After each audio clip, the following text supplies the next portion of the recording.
आज हम पॉलिटी का क्लास शुरू कर रहे हैं, जो कंपटीशन एग्ज़ाम में जो पूछा जाता है संविधान के बारे में। तो संविधान से जो भी कंपटीशन एग्ज़ाम में पूछा जाता है पॉलिटी से, जितना पूछा जाता है एग्ज़ाम में वो हम पूरा सिलेबस इस चैनल पर कवर करेंगे। तो आज ये हमारा पॉलिटी के क्लास का पहला दिन है, तो चलिए शुरू करते हैं। देखिए पॉलिटी में क्या है, राज्य के बारे में सबसे पहले आपसे पूछा जाता है कि राज्य क्या है। तो राज्य की परिभाषा के लिए क्या है कि 4 चीज़ निश्चित होना चाहिए। 4 अगर ये सिद्धांत अगर उस क्षेत्र में है तो हम उसे राज्य कहते हैं। तो देखिए भारत राज्य है कि नहीं, देखते हैं। ये परिपाटी के अंतर्गत 4 ये जो परिमाप दिया गया है राज्य के लिए, परिभाषा दी गई है, तो क्या भारत इस चारों चीज़ पर उतरता है कि नहीं। अगर उतरता होगा तो भारत एक राज्य है, नहीं तो राज्य की संकल्पना के अंतर्गत नहीं आएगा। क्या है, सबसे पहले एक निश्चित भूभाग। तो आप जानते हैं कि भारत के एक निश्चित भूभाग है।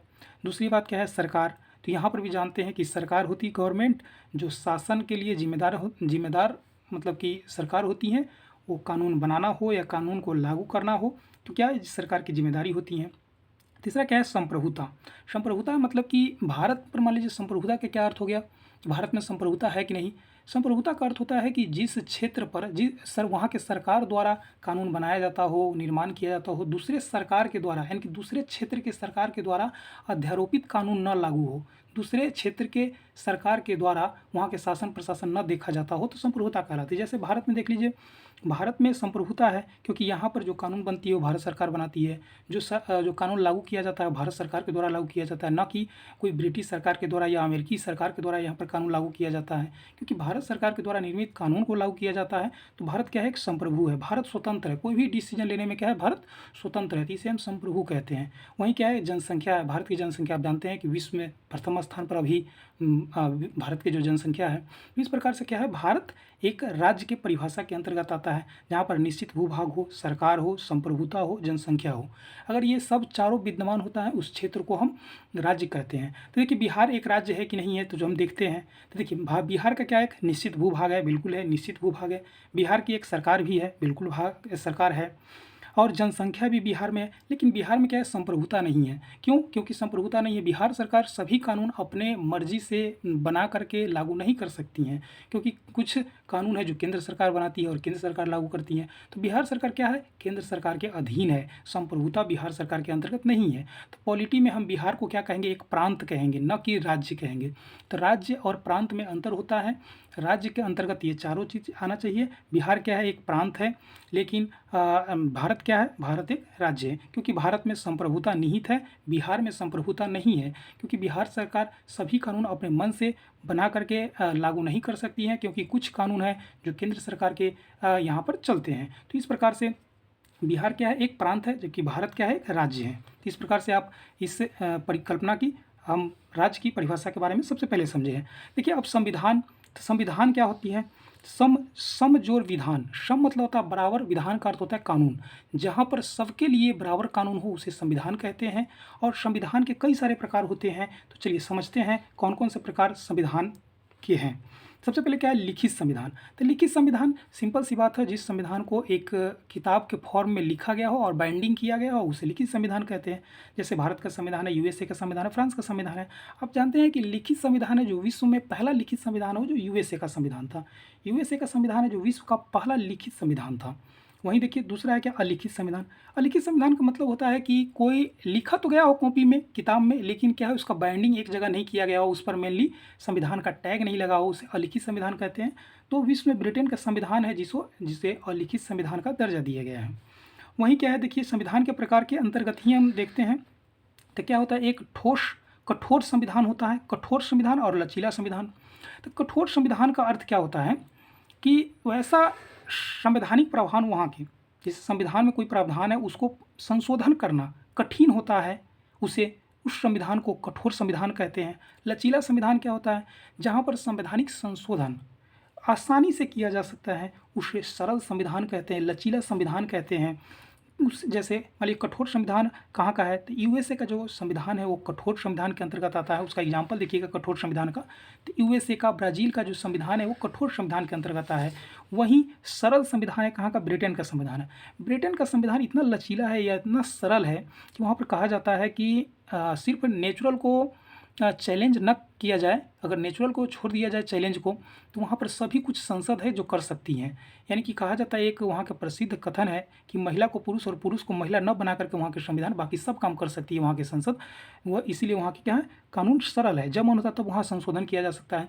लेकिन यूएसए में, ब्राज़ील में, भारत में क्या है, यहाँ पर कुछ न कुछ कठोर संविधान है, यहाँ पर संवैधानिक संशोधन करना बहुत मुश्किल हो जाता है। इसीलिए इस संविधान को कठोर संविधान की संज्ञा दी गई है। जहाँ पर संशोधन करना आसान है उसे लचीला संविधान कहते हैं, जहाँ पर संशोधन करना थोड़ा सा मुश्किल है, कठिन है, वो उसको क्या कहते हैं, कठोर संविधान कहते हैं। तो कठोर संविधान का एग्जाम्पल कौन हो जाएगा, यूएसए और ब्राज़ील। वहीं सरल संविधान के एग्जाम्पल हो जाएगा ब्रिटेन का संविधान है।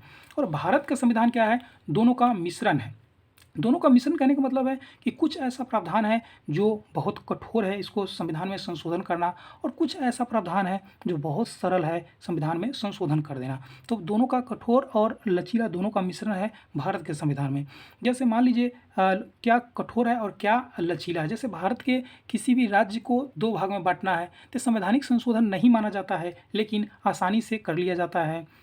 और मान लीजिए कुछ ऐसा प्रावधान भारतीय संविधान में संशोधन करना है, जैसे जीएसटी लागू करना था, तो क्या था, बहुत मुश्किल था। क्यों मुश्किल था, क्योंकि भारतीय संसद से 2/3 बहुमत से पास करना पड़ा था, और भारत के जो विधान मंडल है वहाँ के 50% से अधिक विधानमंडल से उसे पास करवाया भी गया था। तो इस प्रकार से जीएसटी क्या था, एक कठोर संवैधानिक संशोधन का प्रावधान के तहत किया गया था।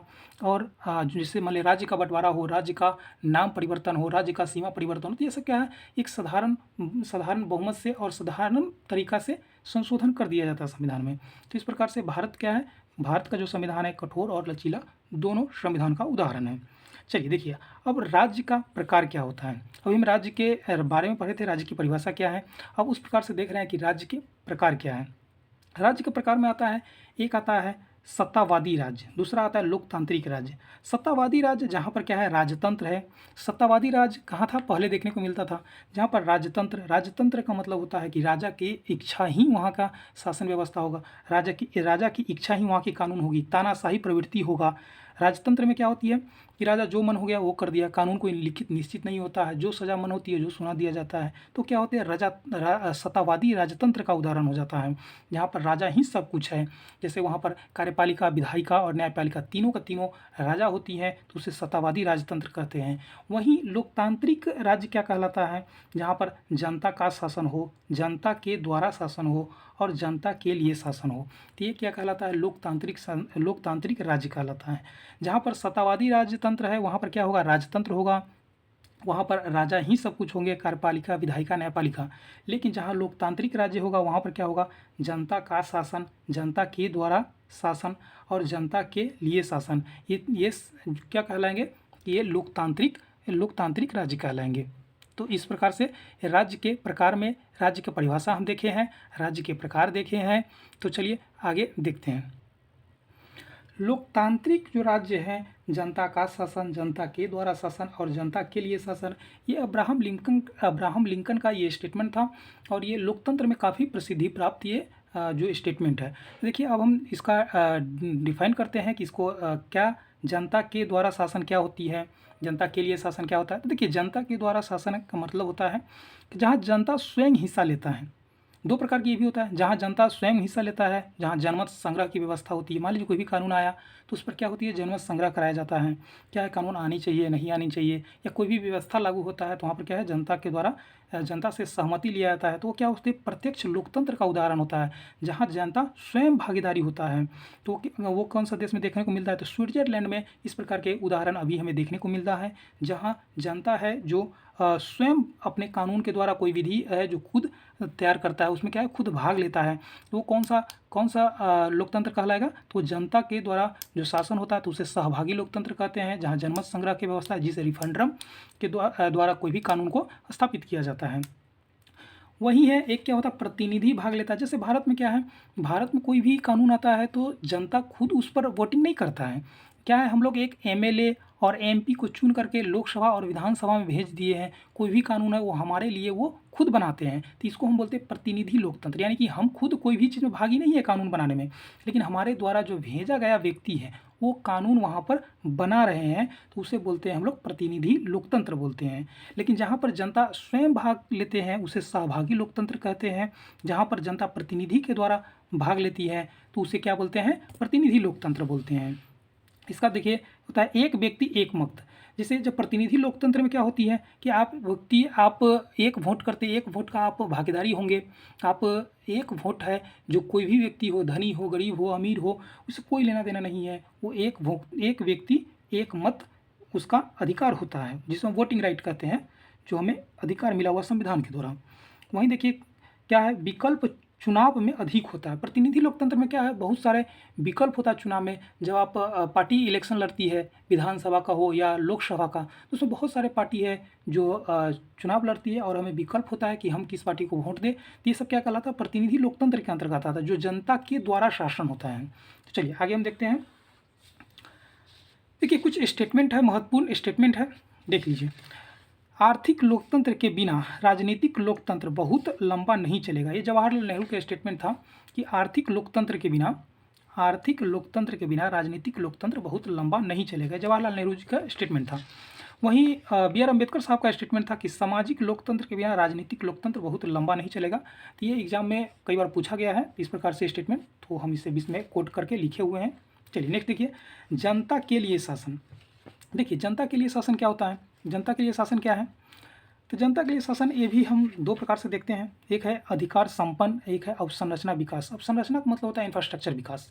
दूसरा क्या है, एक है अधिकार संपन्न। अधिकार संपन्न का मतलब कि हमें कौन कौन सा अधिकार मिला है संविधान के द्वारा, तो वो अधिकार संपन्न होता है। और दूसरा अवसंरचना विकास। अवसंरचना इंफ्रास्ट्रक्चर है, सड़क, अस्पताल, शिक्षा के लिए स्कूल, कॉलेज, ये सब क्या हो गया, अवसंरचना विकास हो गया। देखिए अधिकार संपन्न में क्या है कि वाक्य एवं अभिव्यक्ति की स्वतंत्रता, जो हम आगे पढ़ेंगे आर्टिकल 19 के तहत मिला है। विधि के समान संरक्षण, ये आर्टिकल 14 के तहत मिला है। जीवन का अधिकार, ये हमें आर्टिकल 20 के तहत मिला है। तो इस प्रकार से जो अधिकार संपन्न होता है, इसमें हमें अधिकार मिला है, मौलिक अधिकार मिला है। राज्य के लिए क्या कर्तव्य होगा उसके बारे में बताया गया है, हमारे लिए क्या कर्तव्य हो गया वो बताया गया है। तो ये क्या कहलाता है, अधिकार संपन्न कहलाता है। वही है अवसंरचना। देखिए अवसंरचना में भी दो प्रकार का है, एक भौतिक संरचना है। जब आप इकोनॉमिक्स पढ़िएगा तो वहाँ पर इंफ्रास्ट्रक्चर दो प्रकार के देखने को मिलते हैं, एक होता है भौतिक इंफ्रास्ट्रक्चर, दूसरा होता है सामाजिक इंफ्रास्ट्रक्चर। देखिए भौतिक इंफ्रास्ट्रक्चर का मतलब होता है कि हमें जैसे कि आर्थिक गतिविधि में प्रत्यक्ष रूप से जो लाभ होता है उसे भौतिक इंफ्रास्ट्रक्चर कहते हैं। जैसे सड़क परिवहन हो गया, आईटी हो गया, आवास हो गया। इससे क्या होता है, जब हम आप आवागमन करते हैं तो उससे क्या टैक्स देते हैं तो सरकार की इससे क्या होती है, राजस्व इनकम होती है। तो ये क्या कहलाता है, जहाँ पर अर्थव्यवस्था में डायरेक्ट इनकम हो तो उसे कहते हैं भौतिक इंफ्रास्ट्रक्चर। और जहाँ पर अप्रत्यक्ष रूप से मतलब कि अर्थव्यवस्था में लाभ होता है, अप्रत्यक्ष रूप से लाभ होता है और समाज को ज़्यादा लाभ होता है, तो उसे क्या करते हैं, सामाजिक इंफ्रास्ट्रक्चर कहते हैं। जैसे शिक्षा, स्वास्थ्य, ये सब क्या कहलाता है, सामाजिक इंफ्रास्ट्रक्चर के अंतर्गत आता है। जहाँ पर आर्थिक गतिविधि में डायरेक्ट लाभ नहीं होता है, इनडायरेक्ट लाभ होता है। जैसे आप शिक्षित हो जाइएगा तो आपके पास कौशल पूंजी हो जाएगा, मानव कौशल जो हो जाएगा आपके पास, तो क्या करेंगे आप, इनडायरेक्ट रूप से अर्थव्यवस्था में बाद में लाभ देंगे। लेकिन पहले क्या है, पहले आपको शिक्षा मिलनी चाहिए, स्वास्थ्य, ये सब क्या है, इनडायरेक्ट लाभ होता है अर्थव्यवस्था में। तो इस प्रकार से जनता के लिए शासन है। तो जनता के लिए क्या क्या व्यवस्था होनी चाहिए इसके बारे में हम समझे हैं, जिसमें मूल अधिकार मिलना चाहिए, क्या क्या इंफ्रास्ट्रक्चर मिलनी चाहिए। इंफ्रास्ट्रक्चर में भी दो प्रकार इंफ्रास्ट्रक्चर है, भौतिक इंफ्रास्ट्रक्चर और सामाजिक इंफ्रास्ट्रक्चर मिलनी चाहिए। तो इस प्रकार से जनता के लिए शासन है। आइए सबसे महत्वपूर्ण बात है कि लोकतंत्र। तो लोकतंत्र अभी हम पढ़े हैं कि जनता के लिए, जनता के द्वारा, जनता का शासन। तो इस प्रकार से जो अब्राहम लिंकन का स्टेटमेंट दिया गया था लोकतंत्र के बारे में, तो प्रत्येक लोकतंत्र के बारे में जहाँ पर लोकतंत्र का अर्थ ही होता है लोग के द्वारा तंत्र, यानी कि शासन किया जाता है, लोकतंत्र कहलाता है। लोकतंत्र में क्या होती है कि आप सरकार चुनने के लिए आपको बहुत सारे पार्टियां मिलती है, बहुत सारे व्यक्ति, विकल्प जिसे बोलते हैं, मिलती है चुनने के लिए। आप जिसको इच्छा होते हैं वो प्रतिनिधि के रूप में आप क्या करते हैं, लोकसभा में, विधानसभा में आप भेज देते हैं। तो आइए हम लोकतंत्र के प्रकार के बारे में पढ़ें। लोकतंत्र का प्रकार भी शक्ति के विभाजन के आधार पर लोकतंत्र को डिवाइड किया गया है, और दूसरा संस्था के आधार पर। देखिए तो शक्ति के आधार पर भी कई प्रकार के लोकतंत्र है और संस्था के आधार पर भी कई प्रकार के लोकतंत्र है। जैसे शक्ति विभाजन के आधार पर है संघात्मक और एकात्मक, वहीं संस्था के आधार पर क्या है, अध्यक्षीय और संसदीय। देखिए संघात्मक का मतलब होता है संघात्मक के क्या होता है कि संघ ज़्यादा मजबूत होगा और राज्य होगा जो कम थोड़ा मजबूत होगा। और एकात्मक में क्या होता है, संसद ही ज़्यादा मजबूत होगा, जिसमें राज्य बिल्कुल ही शक्तिहीन होगा, तो वहाँ पर एकात्मक कहलाता है। और देखिए वहीं संस्था के आधार पर जो लोकतंत्र है उसमें क्या है, अध्यक्षीय है और संसदीय है। तो आप जानते हैं कि अध्यक्षीय जो शासन व्यवस्था है कहाँ है, अध्यक्षीय शासन व्यवस्था जो यूएसए में है, यूएसए में क्या है, अध्यक्षीय शासन व्यवस्था है। वहीं संसदीय जो व्यवस्था है वो भारत और इंग्लैंड में संसदीय व्यवस्था है। संसदीय व्यवस्था है जो इंग्लैंड से ही भारत में अधिग्रहण किया गया है। तो चलिए इसको रहने देते हैं, देखते हैं संघात्मक शासन व्यवस्था क्या है और एकात्मक शासन व्यवस्था क्या है। यहाँ से स्टेटमेंट में कई बार क्वेश्चन है जो पूछा जाता है। देखिए संघात्मक शासन व्यवस्था है जहाँ पर लिखित एक संविधान होगा, उसे संघात्मक शासन व्यवस्था कहते हैं। द्विसदनात्मक शासन होगा। द्विसदनात्मक शासन व्यवस्था का मतलब है कि जैसे लोकसभा राज्यसभा होंगे या केंद्र सरकार राज्य सरकार होंगे, इस प्रकार से भी आप डिसाइड कर सकते हैं। द्विसदनात्मक व्यवस्था, द्विसदनात्मक शासन होगा। वहीं देखिए मंत्रिपरिषद का सामूहिक उत्तरदायित्व होगा, तो भारत में भी है मंत्रिपरिषद का जो सामूहिक उत्तरदायित्व भारत में भी निर्धारित किया गया है। तीसरा क्या है, देखिए अगला कि राज्य एवं केंद्र का पृथक शासन होगा। देखिए बिल्कुल शासन है, जैसे राज्य का अलग कानून होता है, केंद्र का अलग कानून होता है। अगला क्या है कि राज्य एवं केंद्र के बीच शक्ति का विभाजन होता है, बिल्कुल विभाजन होता है। आप भारत के जो 7वीं अनुसूची है उसमें देखिएगा तो उसमें 3 प्रकार के अनुसूची का जिक्र किया गया है। केंद्रीय अनुसूची है, राज्य का अनुसूची है और तीसरा संवर्ती है। तो संवर्ती में क्या होता है, जिसमें संवर्ती में जिसमें दोनों कानून बना सकता है, राज्य और केंद्र दोनों। केंद्रीय सूची होता है उसमें सिर्फ केंद्र कानून बनाएगा और राज्य सूची होता है जिसमें केवल राज्य कानून बना सकता है। तो इस प्रकार से क्या है कानून का, इसमें क्या होता है, शक्ति का विभाजन किया जाता है। निश्चित रूप से लिखा जाता है कि आपके पास ये शक्ति है, आपके पास ये शक्ति होगा, ठीक है। तो इस प्रकार से ये होगा। नेक्स्ट क्या कह रहा है कि संविधान संशोधन की जटिल प्रक्रिया होगी। बिल्कुल जटिल प्रक्रिया होती है, जैसे भारत में भी आप देख सकते हैं कि कुछ ऐसे प्रावधान हैं जो जटिल प्रक्रिया के माध्यम से भारत में संशोधन किया जाता है और कुछ है जो आसानी से संशोधन कर लिया जाता है। तीसरा क्या, अच्छा अगला क्या है कि उच्च सदन के रूप में राज्यसभा होगा। उच्च सदन के रूप में राज्यसभा होता है। राज्यसभा आप जानते हैं कि राज्य के प्रतिनिधि के रूप में ही राज्यसभा है जो काम करती हैं। तो इस प्रकार से ये क्या है, संघात्मक उदाहरण है। संघात्मक उदाहरण में क्या क्या है, तो लिखित संविधान होगा, द्विसदनात्मक शासन व्यवस्था होगा, मंत्री परिषद का सामूहिक उत्तरदायित्व होगा, राज्य एवं केंद्र का पृथक शासन व्यवस्था होगा, राज्य एवं केंद्र के बीच शक्ति का डिवीजन किया जाएगा कि भैया आपके पास ये शासन, आपके पास ये शक्ति है, राज्य के पास ये शक्ति होगा और केंद्र के पास ये शक्ति होगा। संविधान संशोधन जटिल प्रक्रिया होगी, बिल्कुल है भारत में भी। और उच्च सदन के रूप में राज्यसभा होगा। राज्यसभा जो होता है राज्य के प्रतिनिधि के रूप में ही काम करता है। आप जानते हैं कि राज्यसभा के जो सदस्य का जो चयन है यानी कि चुनाव है जो विधानसभा के सदस्य के द्वारा ही किया जाता है। तो इस प्रकार से संघात्मक का उदाहरण है। वहीं देखिए एकात्मक, एकात्मक का क्या उदाहरण है, तो एकात्मक का उदाहरण है कि एक संविधान होगा। एक संविधान का मतलब क्या है कि केंद्र के पास ही संविधान होगा, राज्य के पास संविधान नहीं होगा। दूसरा क्या कह रहा है कि एकल नागरिकता होगा। तो भारत में क्या है, एकल नागरिकता है। भारत में क्या है, एकल नागरिकता है। आप केवल भारतीय नागरिक है, न कि किसी भी प्रदेश का, यानी कि उत्तर प्रदेश, बिहार, महाराष्ट्र, कर्नाटक, केरल, इसका वहाँ उसका नागरिक है। आप केवल भारतीय नागरिक है। आप जिस राज्य में रह रहे हैं वहाँ के क्या है, निवासी हैं, वहाँ के आप निवासी हैं और नागरिकता आप पर आपको केवल भारतीय मिला हुआ है। तो क्या होगा, एकल नागरिकता होगा।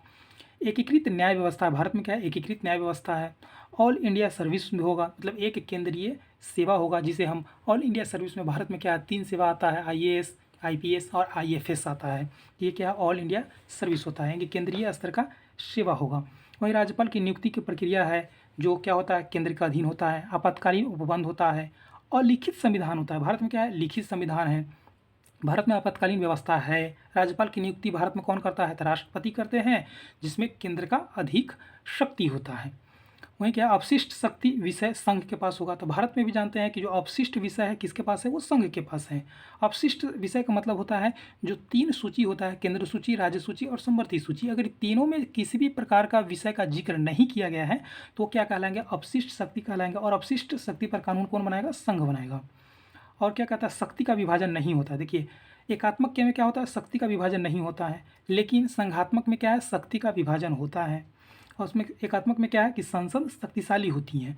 तो बिल्कुल बिल्कुल संसद क्या है, एकात्मक में संसद है जो शक्तिशाली होता है। तो इसीलिए भारत के संविधान को न पूर्ण रूप से संघात्मक कहा जाता है, न पूर्ण रूप से एकात्मक कहा जाता है, बल्कि अर्ध संघात्मक कहा जाता है, क्योंकि कुछ प्रावधान एकात्मक का भी है, जैसे एकल नागरिकता देख लीजिए, एकीकृत न्याय व्यवस्था है, ऑल इंडिया सर्विस है, राज्यपाल की नियुक्ति है, आपातकालीन उपबंध है, लिखित संविधान है। भारत में अलिखित संविधान नहीं है, ये गलत हो जाएगा क्योंकि भारत के संविधान में ये नहीं पाया जाता है।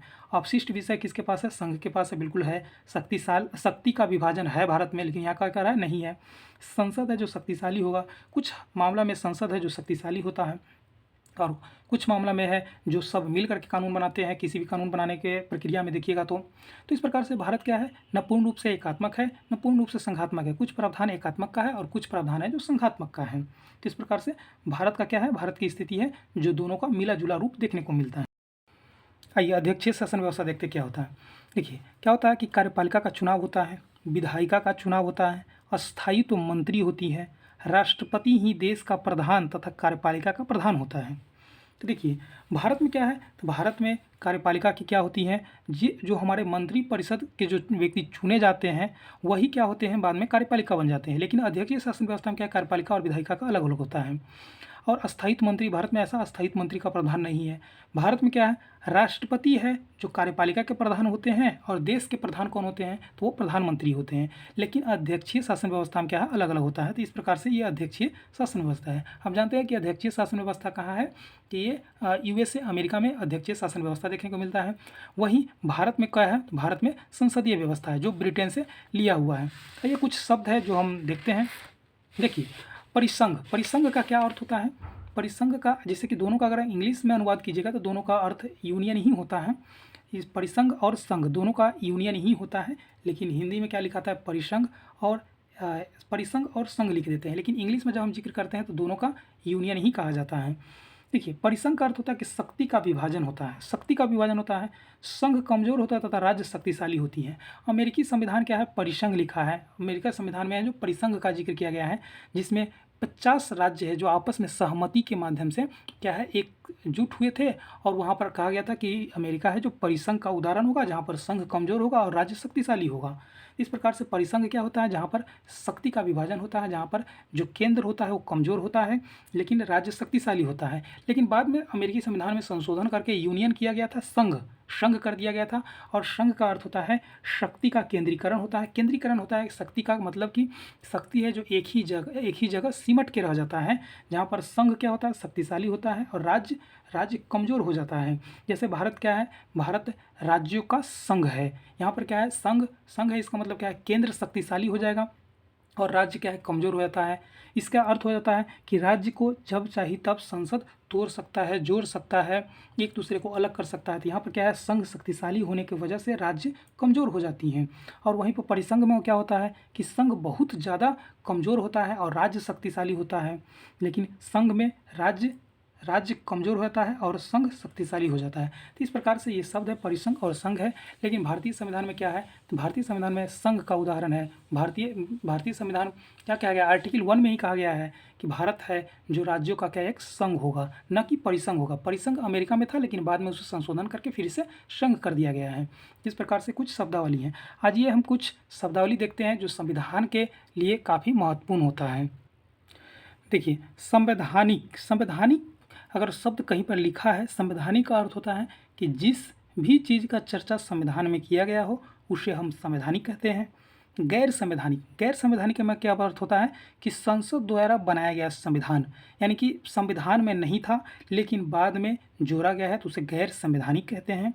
देखिए असंवैधानिक क्या होता है कि संविधान के विरुद्ध, यानी कि संविधान के खिलाफ अगर कोई होता है कोई भी चीज़, तो उसे हम बोल देते हैं असंवैधानिक है।